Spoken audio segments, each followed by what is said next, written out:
Alright, ladies and gentlemen, welcome back. This is your host, Time Burner. Today we're going to be going over the Recon tab and the Vehicle tab. Now, the Recon tab and the Vehicle tab are, well, the Recon tab is pretty flushed out, but the Vehicle tab is fairly short, so this video, I'm hoping to maybe even keep it under 20 minutes, so we'll see. The Recon tab, so let's go ahead and dive right on into it. So, Recon tab is basically used for what you would think it's for, reconnaissance.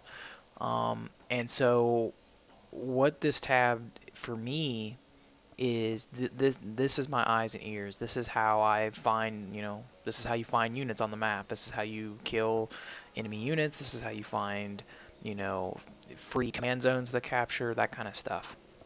So I have a broad selection of excuse me, a broad selection of reconnaissance types of vehicles. I have 2 airborne, 1 infantry, and 1 vehicle. Now that's pretty much all the variations of recon that you can get. Excuse me. And so I don't have them in any order whatsoever, so I'm going to start with kind of like the cheapest and work my way up to the most expensive and kind of explain how I use them and why I've picked this unit. So first off, I've got these guys, the Schumer, I don't know. We'll call them the campers. I guess I don't know. Have a good nickname for these guys. But basically, as you can see, this guy has an SVD in his hands.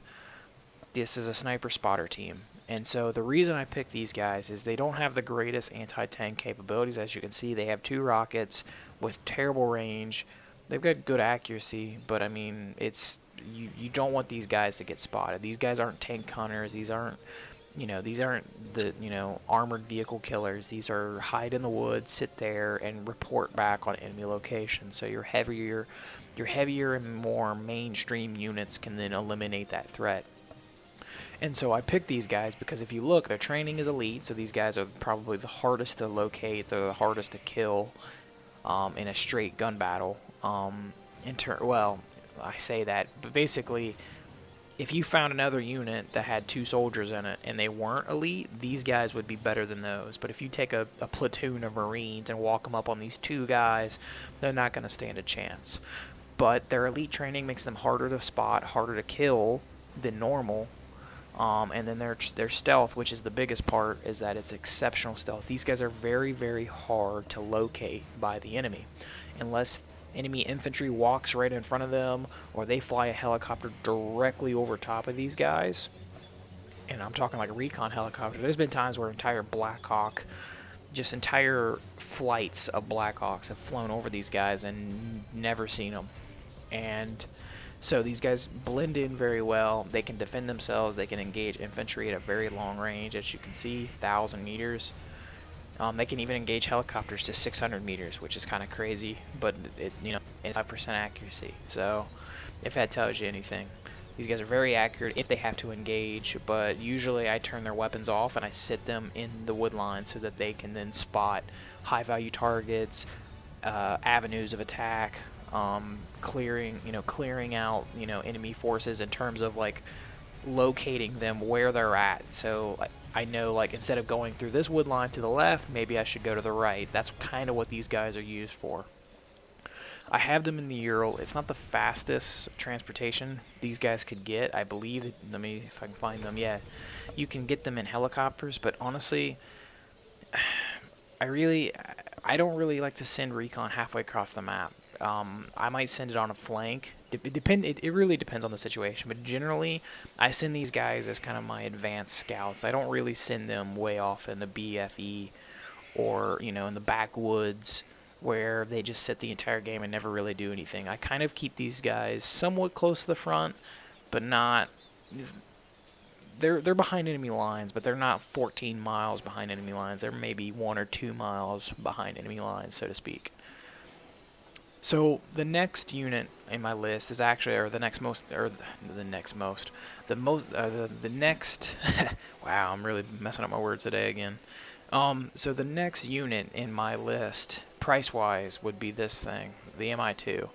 And so this is a very budget-friendly recon chopper. As you can see, it's got good optics. It's small. It's very small, so it's hard to detect. It's a good, cheap helicopter-based reconnaissance.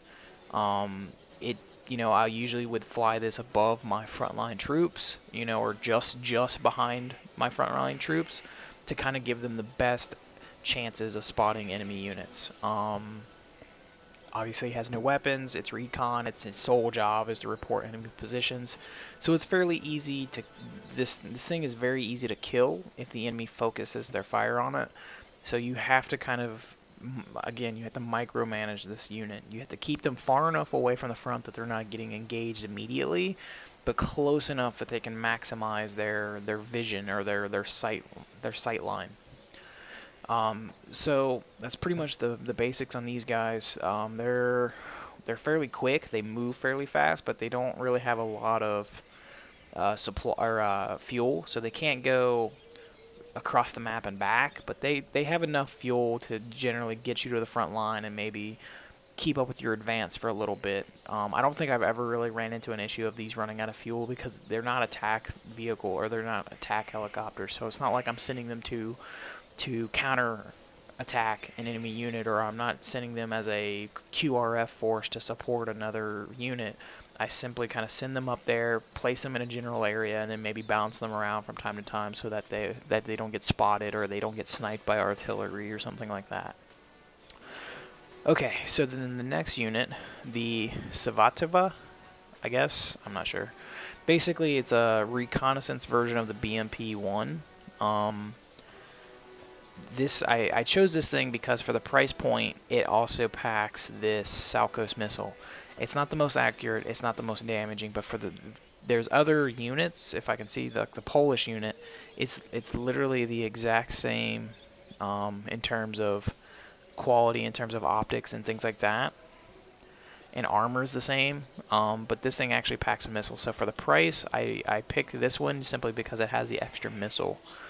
You never know when you might need it or it might come in handy, but generally, again, I'll turn the weapons off on my recon vehicles unless I absolutely need every gun firing towards the enemy. It's amphibious. It can cross rivers and oceans and all that good stuff.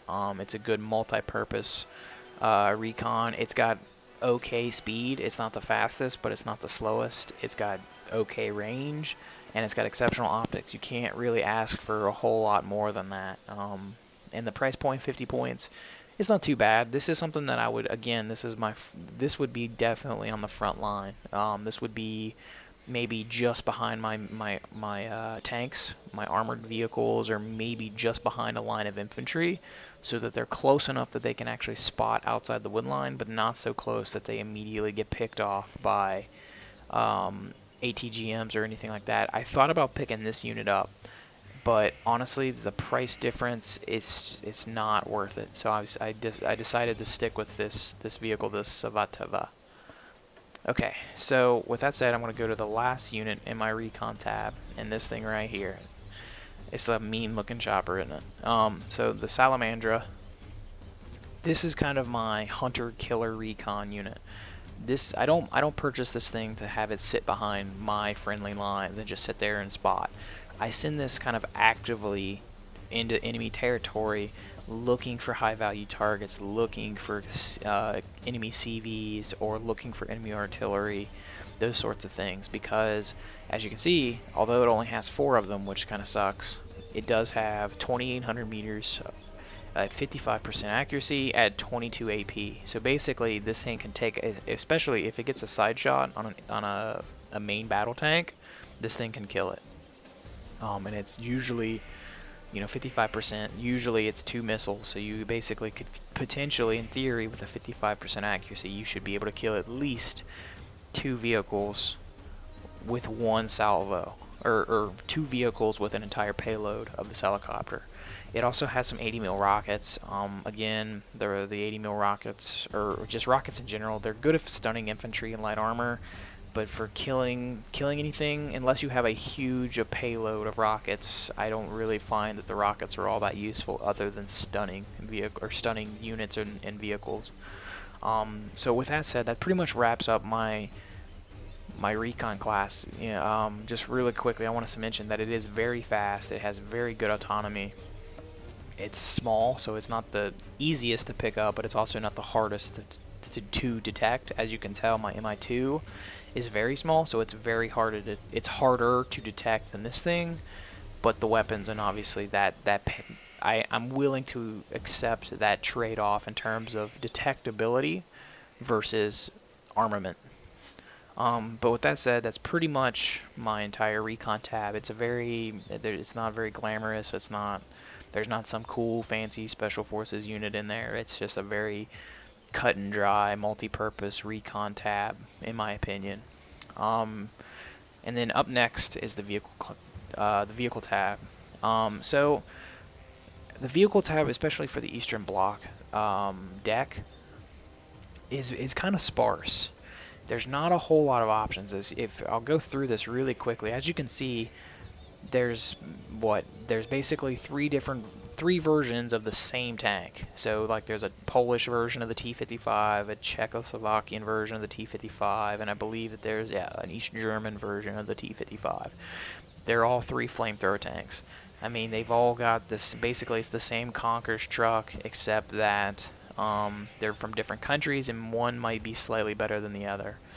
The vehicle tab is pretty lackluster in the Eastern deck compared to, like, if you said, like maybe the Chinese or the Russian vehicle deck, and then especially Blue 4. If you were to look at like the Americans or the British, you're gonna get Bradleys.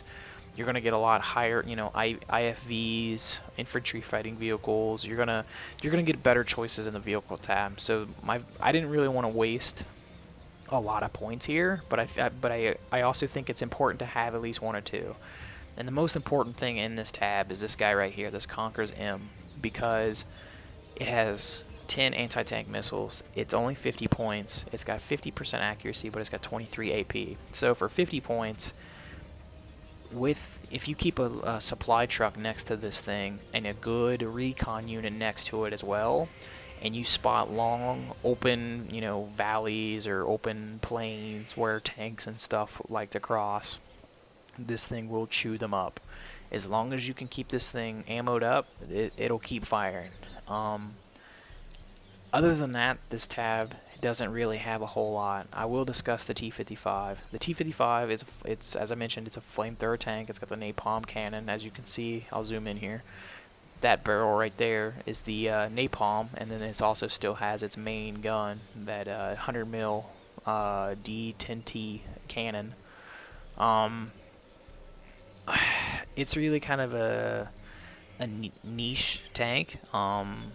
Every now and again, like every blue moon, I'll pull it out to smoke out some enemy troops that are really dug in, and I can't get them through napalm bombers, or I can't get them for some reason with infantry or something like that, because it's basically very cheap napalm, and that's pretty much why I have this tank in here.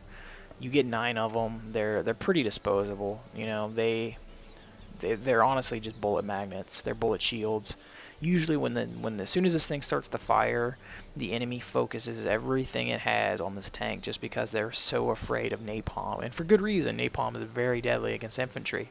1 or 2 of these tanks could definitely smoke out an entire platoon of Marines or infantry inside of a village. So usually what happens is that I'll fire the napalm launcher, or the napalm cannon, I guess. Would it be a cannon? I don't know. The napalm gun, we'll say. I'll use that against some infantry and cover, and then just every bomber or tank or anything in the area just bears down on this thing and blows it up. Generally, it's almost kind of like a one trick pony, where you pull it out, you use it, and then dispose of it, because it's basically that's what's going to happen. Very rarely do I call out a TO-55 and it lives to see another day. So with that said, I know as I mentioned, this video is going to be there. This part of the series is going to be pretty short, because I'm at the 15-minute mark right now. And that's pretty much it. I really don't have a whole lot to discuss. The only other unit I guess I could mention is this guy right here. It's kind of a unique looking vehicle, and I find myself using this from time to time, because it has not only does it have the Conqueror's missile, but it also has a gun. If you can see it tucked in there, it has excuse me, it has a tiny little, well, it's not tiny, but it has a 120 mil gun, short barrel 120 mil, and it doesn't do a whole lot of damage against tanks, but it does do quite a bit of damage against infantry. So sometimes I'll use this, but generally, or lately, obviously it's not in my deck, so I'm not using it a whole bunch lately. But it's an interesting unit. I think it's probably one of the most interesting units in the Eastern Bloc vehicle tab, in my mind. Everything else is pretty standard Russian hand-me-downs or Russian or copies of Russian equipment.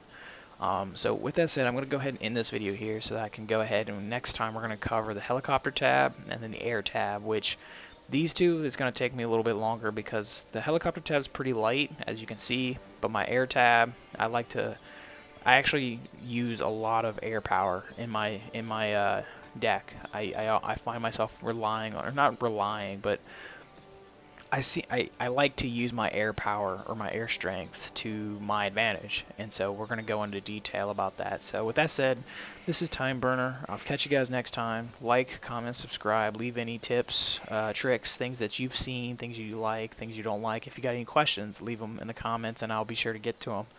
But so with that said, deuces.